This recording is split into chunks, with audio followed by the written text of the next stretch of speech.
What's going on, YouTube? It's Ben again from AccrueMe, coming back to you today with another 5-minute video.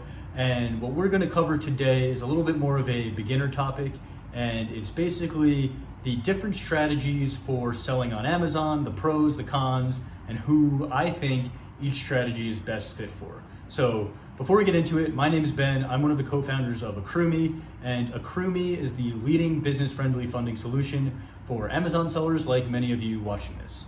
Now, at AccrueMe, we invest $10,000 to $1 million in Amazon sellers, doing pretty much every Amazon selling strategy you can imagine, but mostly focusing on using the FBA system and selling on Amazon.com, which is Amazon's US marketplace. Now, with that said, we've invested in sellers doing arbitrage, wholesale, private label, and every variation and everything in between. And in my experience, they can all work. They can all make you as a seller a lot of money if you know what you're doing, you put in the work, and you stick to your plan from the beginning and don't keep chasing different strategies that you hear about online. So what we're going to talk about today are the 3 main Amazon selling strategies. They've been around forever and people have been making money with them for as long as Amazon's existed, and that's what we're going to talk about. So we're going to cover retail arbitrage, FBA wholesale, and private label.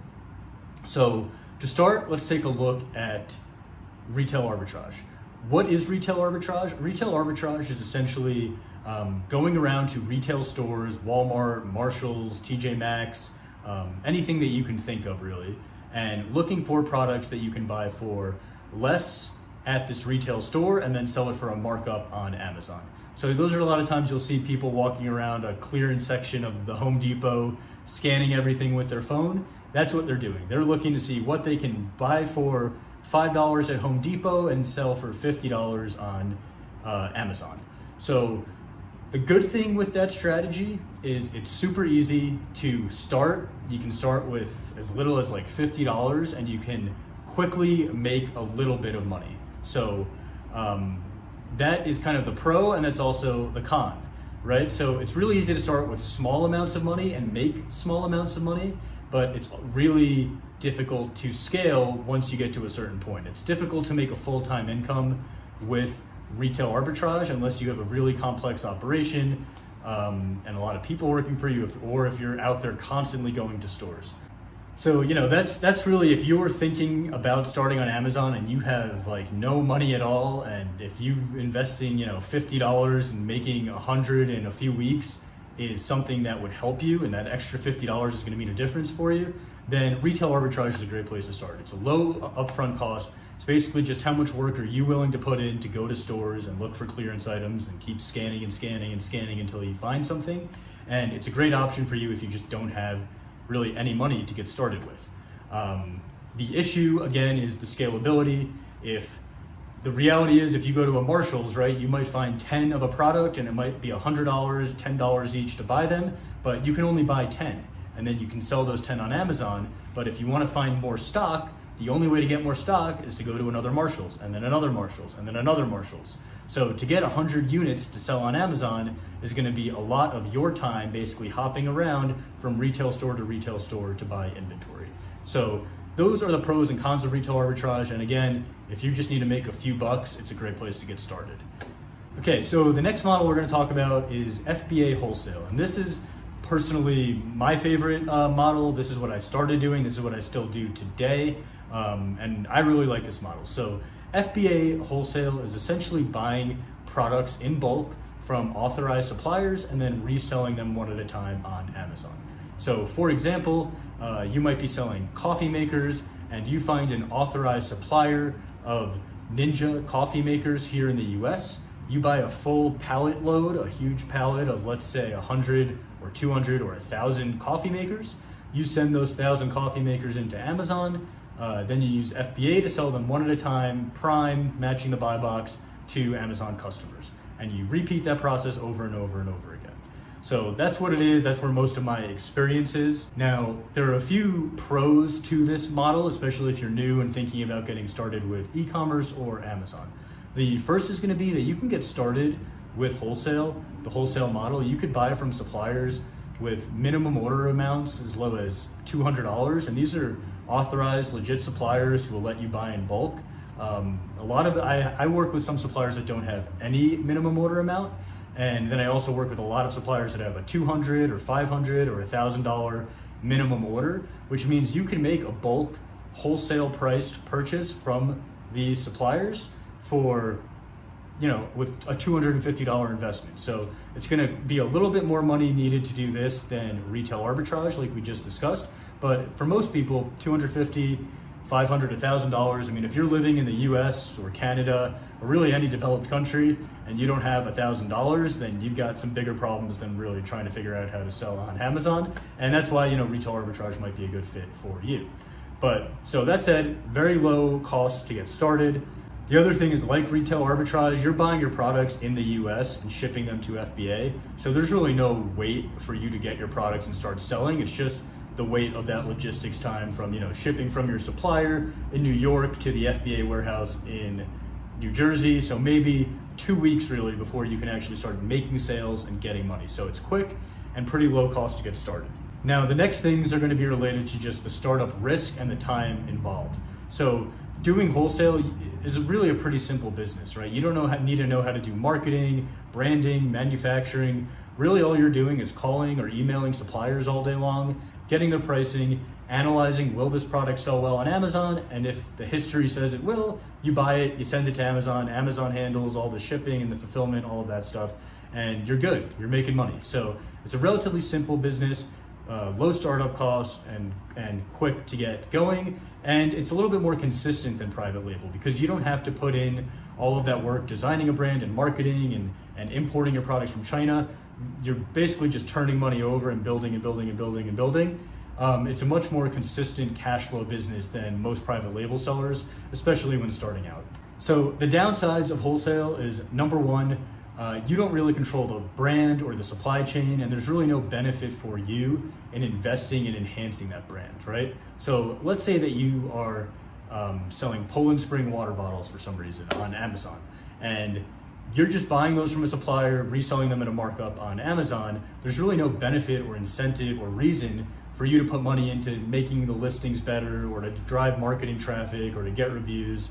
So it's fine because you already, before you bought that product, you knew how much it would sell because you did the analysis, but there's really no growth for you in those type of creative things with the wholesale model. You're basically just investing money, reselling at a markup, and just repeating that over and over. Now, the other con with wholesale, because you as the operator, it's usually a one-man show, you as one person can run a multi-million-dollar wholesale business, is it's gonna be harder for you to sell that business. You don't have a brand, you don't have any brand equity, and you're a one-man show in most cases. So if somebody looking to buy that business, it's gonna be a lot harder for them to say, okay, if I give you money for this business now is gonna generate money for me because they need you there to do all the work. So that's really the cons. I mean, you could still sell a wholesale business, but there's more complexities to it. Now, the last one we're gonna discuss is private label. So private label is what you see most people on YouTube and Facebook talking about because it's probably the most exciting and requires the most creativity to build a brand or a product that way.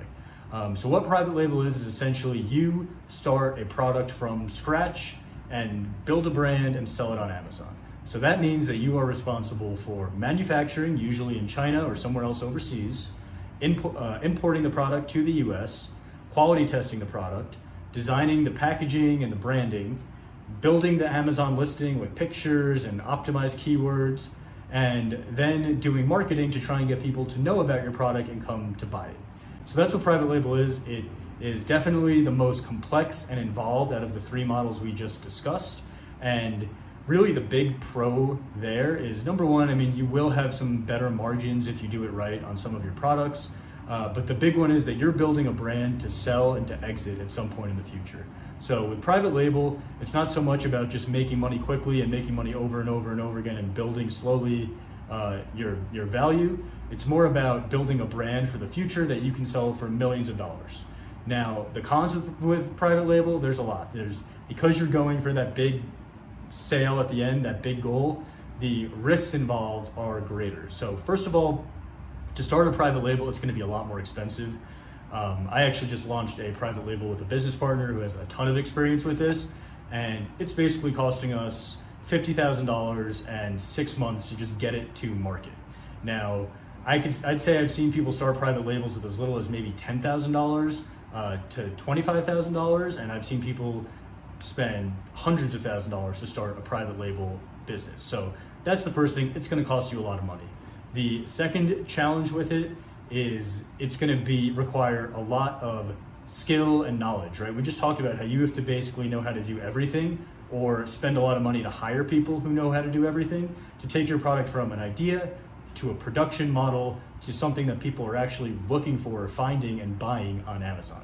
So that's going to be a challenge for you, unless you're kind of a superstar at all of those things, or if you have people that you're going to pay or bring in to help you with that.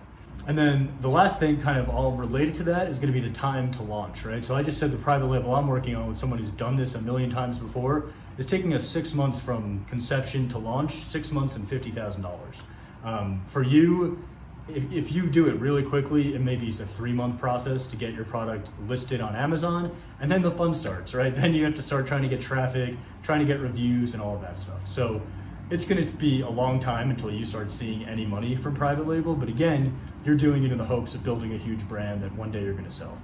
So that's really it. To summarize, retail arbitrage, that's going to be good for you if you're a beginner and you have very little money to work with and you're just trying to make a few dollars to, pay some bills. The next one's going to be wholesale, which I always recommend and I think is great for beginners, because that's going to teach, first of all, it's relatively low startup cost compared to private label. It's relatively quick that you start seeing success and making money, and it's pretty scalable. I mean, you could turn a wholesale business into a multi-million-dollar business that's making you a full-time income, and it's going to be a lot easier and a lot less expensive to get there than it would with private label. And then private label, I would recommend to people who are very experienced in a lot of the things we already talked about and have some sort of competitive advantage when it comes to branding or marketing or manufacturing, or someone who's really passionate about the product that they're going to be making and has a unique product that actually fills a niche in the marketplace, not just on Amazon, but in the general marketplace. You have a great idea for a product that's going to change the world, and the numbers on Amazon justify that, and then you can start with private label. But if you're just looking to get into Amazon to make money, private label is going to be an expensive and long journey for you, so I'd suggest starting with wholesale.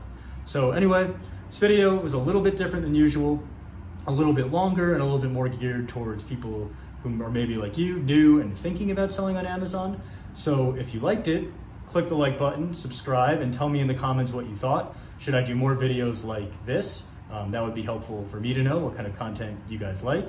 And that's really it. So hopefully you enjoyed. Again, if you're looking for business-friendly growth capital, we have a quick 3-minute, no risk, no obligation application link down in the description. You can check that out.